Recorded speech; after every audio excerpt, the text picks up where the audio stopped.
As extreme cold sweeps through North Alabama, local warming centers are seeing a sharp increase in visitors seeking relief from the freezing temps. Fox 54's Valentina Chalala visited multiple locations to check out how staff and volunteers are handling the influx and making sure everyone stays safe and warm.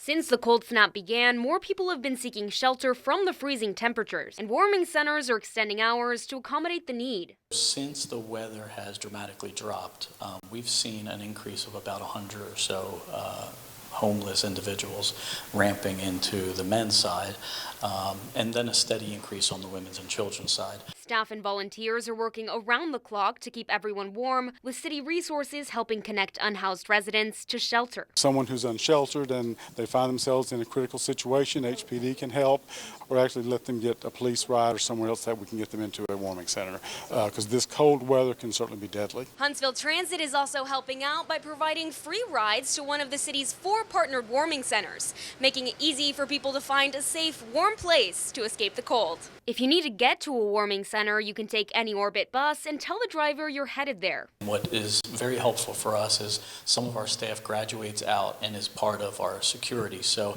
they're here on campus still utilizing the resources that we provide, but they also are helping out with the man hours as well. While Downtown Rescue Mission has live-in volunteers, a little southwest, Hands Across Decatur is struggling to keep up with the increase in visitors, especially after some couldn't make it due to icy roads. We're in need of volunteers, as usual.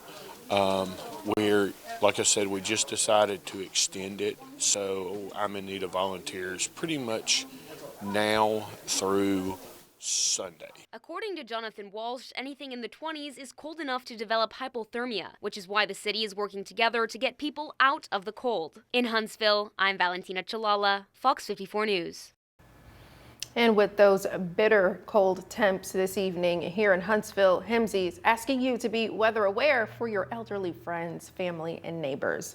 Fox 54 spoke with Don Webster with HEMSE earlier today, who told us that the EMS service saw lots of neighborly care while precipitation impacted the Huntsville Metro this past weekend. But Webster says it's still important to check in with those who can be affected the most.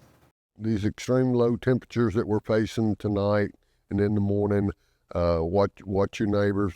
They are tough on the elderly. You need to make sure that they're safe. Make sure the elderly have, a good power source and that they've got good heat source.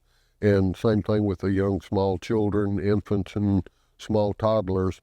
And don't forget the pets. Pets need to be in tonight or in some kind of shelter and out from this environment. Yeah, don't forget the pets. Webster says to be aware of ice when heading out the door tomorrow morning in shaded areas and on stairs.